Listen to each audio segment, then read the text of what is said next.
Fast Eddie here at Audio Ultra with Michael the Greek. Hey, Fast Eddie, how you doing? Hey, Michael the Greek. Again, we're having some fun here. Today's video is following my recent trip to capitalaudiofest there, which was a fantastic time. So being at Capitol with SAT, which was led in Shane Bettner and Jonathan's room, they just did a marvelous job. They really did. They showed a full XD1 system with the CF109, the same table that you actually saw here. And saw Doug White, my good Alliance friend, and the voice that is, and they put on a fantastic presentation. We did a great jazz ensemble Friday night, and then just really cool music. Mark Dohmann from Dohmann Turntable was there. Jorn Janzik from TIDAL was there, and we really did well. It was just a fantastic room, great time. Also in support was Ilya Goldman, Bending Wave, and the Gobel room, which was really, really cool. Nice. And what made the Gobel room so special was not only the speakers, the Comtesse is the real introduction here in the U.S., but also the WADAX studio player was shown, and that WADAX was just dynamite. So people are really excited for that. It's coming here soon. We should be having one. We're hoping here in a couple of weeks, and I got more coming in behind it. That's when we're going to jump into a little bit of the digital side, because we've been playing analog, having fun, but we can't forget about digital. Yes. We've been focusing mostly on analog, but you're right. We can't forget about digital either. Yes. What should we start with today? So we can get into that. We had some fun, and what we did is at first album we actually compared tone arms, and this is one of those things where you're not really trying to establish what is better than the other, but there is a performance difference, and but with that does come a price gap, and rightfully so. So both were stellar. Both were very musical. Yeah, and the two arms you have on the Dohmann are the Kuzma and the SAT, correct? Yep. We've been running this now for a little bit. The Kuzma Safir, which is a sapphire conical tube, different levels of geometry.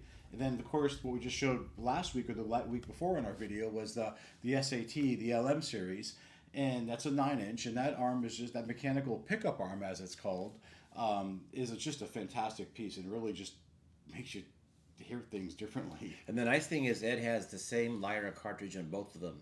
Yep. So we're not hearing differences in cartridge, just the tone arm. That's right. Just keeping the variables at play and reduced, I should say, and so we can really hear what's kind of going on. And those mechanical devices really contribute a lot. Mm-hmm. But so that's probably a great point for us to jump into and talk a little bit of music that we heard tonight. Yeah, we started off. I only got my copy of this maybe 2-3 months ago. What's considered the hot stamper for Zeppelin II. This was cut by Bob Ludwig. So the story on this ad, it was cut, and then the CEO of Atlantic Records, his granddaughter, played it on her kiddie turntable, and it skipped. And he complained about it, and they pulled it. And they went back and they recut this record, and they took away the bass. They took away a lot of the punch. Because some players were having difficulty reproducing. Yeah, they were they're called the kiddie turntables, the cheap ones. They were skipping when you played a record. Well, kind of like this. Yeah, kind of like that one. Yeah. So I found this locally at a store called High Voltage Records in Tacoma. I left a sticker on their first press as is. So, and I paid a really good price. It was $60. But as is means it's not in the best shape. But it still was clean enough that we could hear the dynamics of the pressing. You could there was a lot of noise. This is when people will say, I can't stand vinyl. I mean, this vinyl did produce a lot of the crackle pops we were hearing. Yeah. But through all that, in all honesty, it was, mind-blowing. I have Led Zeppelin series on classic records, 1, 3, and 4. 1 being my favorite, which I use a lot for reference tunes here and demos when people come over to hear turntables, etc. But Michael brought over the Zeppelin II in this original pressing, or this hot cut version. Yeah, the hot cut. Is just, you hear stuff that is just very, very dynamic. And what's funny is that even though this music maybe be compressed in some regards, start dealing with transparent, higher end type of systems, you're hearing nothing but separation. And it's wall-to-wall dynamics. Yeah, and let me tell you, Moby Dick, I like Moby Dick. It's not my favorite song. It's not your favorite song either. We both agreed But on I said, Ed, even if it's not our favorite song, we got to listen to it. It sounds like you're sitting right in the middle of a drum kit. And he was right. Michael was right. Right? So we're going to seek this out for you, too.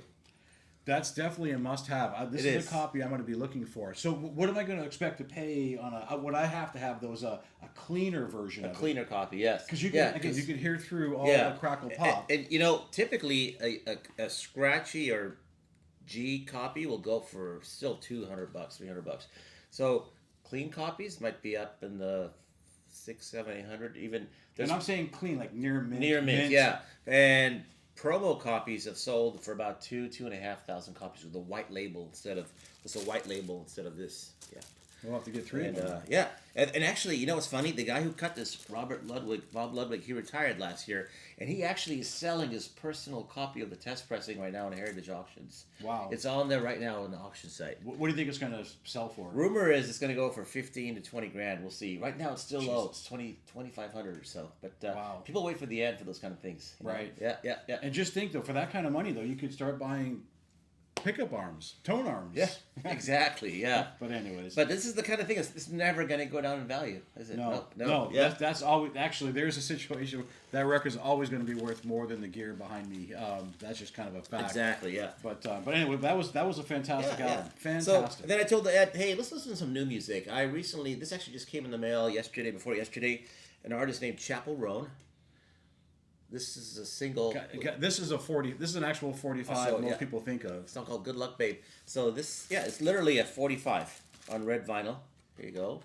Now, this was cut by one of my favorite. There's two up and coming cutting mastering engineers that I like. One is local. His name is Levi Seitz at Black Belt Mastering.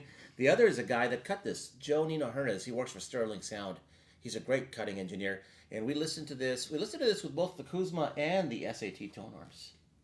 Yeah. No, we did. No, what a difference there again. I mean, you have to come over. You have to schedule an appointment. You got to check it out. I mean, if you're into vinyl and analog and you're want to navigate towards something like that's sitting behind me or other tables that we have in the listening rooms, you got to hear this stuff. It's just truly amazing of what the system's Now, the doing. nice thing with this, a lot of new music tends to be compressed. This was very dynamic. We both enjoyed listening to it. And it costs it's like $12 for the single. Yep, totally Yeah, worth definitely worth it. Can that go in a Klaudio, actually? It can. He makes adapters. Peter Chong he does. of Klaudio. He makes 10-inch adapters and 12-inch adapters for those records. Yes. Yeah. Although you can also clean it on the Kirmuss. It's got a slot for 12. There is that what I call the third slot in the Kirmuss. Yes. So you can clean it there. Yeah. And just to go back to Led Zeppelin, I asked you, did you Kirmuss that? And you said I over Kirmussed it. Yes, because I knew it wasn't in the best shape. Right. But you're only going to get. And then we also cleaned it on the Klaudio today, just as a backup. Yep.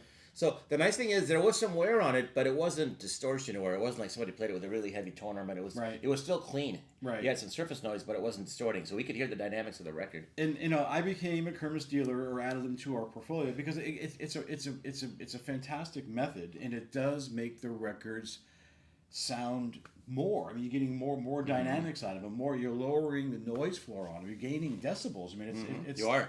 It really is, but it's work, right? It's going to be work. But you're buying a record for $50 or $60, like in this case, and you're getting it into a the best shape you can, and it just goes up the line. So I'm a big believer in Kirmuss, and of course with Klaudio as well. And Klaudio is the nice thing with Klaudio, you put it in, it's ready in 5 minutes, right? It's great. The Kirmuss does require some more work. He calls it a restoration. Yep. But I do hear results in the end with it too. Every time I've done it, I've got nothing but results. Yeah. But anyway. And then we finished up with a record that's been out of print for quite some time now. And there's rumors it's going to be reprinted. Tool's Enema. And this edition, you say, is some big dollars too, right? Yeah, this will sell for right around $600-800 up to $1,100 on Discogs. It's been out of print, but it's very dynamic. We listened to it, and we were just impressed. And that's a big part. I mean, the systems have to be musical. If they're not musical, it's just, for me, it's just not what I like. I like a musical system, and I got into Tool. I'm back. I'm just like rocking the Tool, hard rocking the Tool. I know. We were in Zeppelin too. We were both. I can see us both rocking out. We're Zeppelin. both air guitaring. Yeah. Because you're hearing details again. We sound. I know it sounds kind of cynical, or you've heard. You're hearing things you haven't heard before every time we come over. And it's not. And again, the big thing is that the system is allowing you to hear it, right? Exactly. And it's opening it up, and all of a sudden now it's present because it's always been there. Yes, it's just always now been there. It's extremely noticeable because of levels of distortion, right? Yeah. It's just covering the stuff up. Yeah. But I was just looking at the Zeppelin. This is definitely an old copy. I mean, the jacket has its wear and tear. Yes. I'm sure it's been in many smoke-filled rooms and all that type of stuff, but.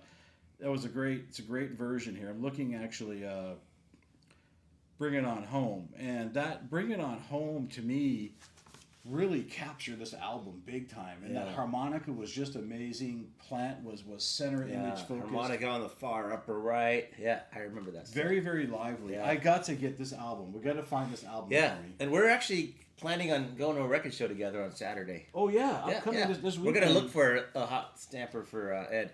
I've seen record shows here in the Seattle area for a while, and honestly, I've never been to one, so I'm actually looking forward to going tomorrow with Michael the Greek. Yeah, it's the Lake City Record Show. It's in Shoreline, actually. They call it Lake City because he used to be there, but we're going to go in the morning and check out vinyl. It's like 10 to 5 or something like that. Yeah, Coming up this Saturday, November, something, November 15th, whatever that 16th. is. Today's the 14th, yeah, the 16th. Yeah. So if you see this and you're in Seattle, we'll stop in. Maybe we'll see you there. Yeah.